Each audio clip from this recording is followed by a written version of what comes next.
Good evening, my fellow scientists. It is Thursday, August 17th, and I want to talk about a paper I skimmed. And if you're interested, I'll go in a little further depth. So let me know if this kind of thing is of any interest to you guys.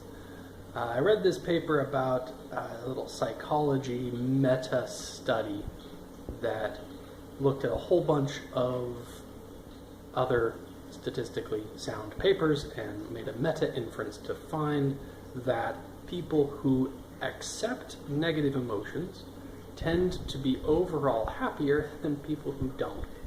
And I found that interesting because it kind of reflects my own experience, where I find that feeling bad about feeling bad, feeling frustrated with myself that I'm anxious, or feeling resentful that I am unenthusiastic, these kinds of things don't help at all, and in fact, if anything, make things worse.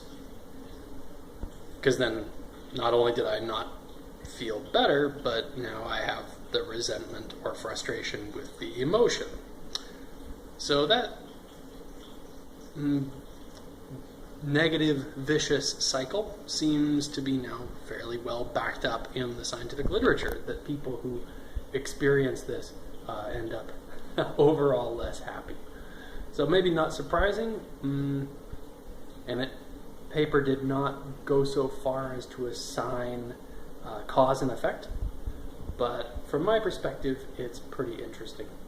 It makes me think about meditation as a way to cope, that meditation seems to teach or practice the art of accepting and noticing things without a lot of judgment.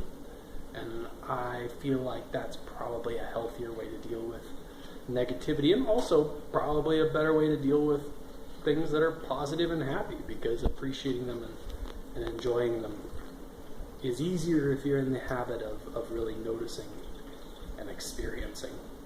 So, a little bit of a digression, but I will put a link to the study down below, and we'll try to find a popular press description of the same. And if you like that kind of thing, leave me a comment, and if you'd rather I get back to batteries, I'm happy to hear that too, and we'll go back to energy and technology in any case tomorrow.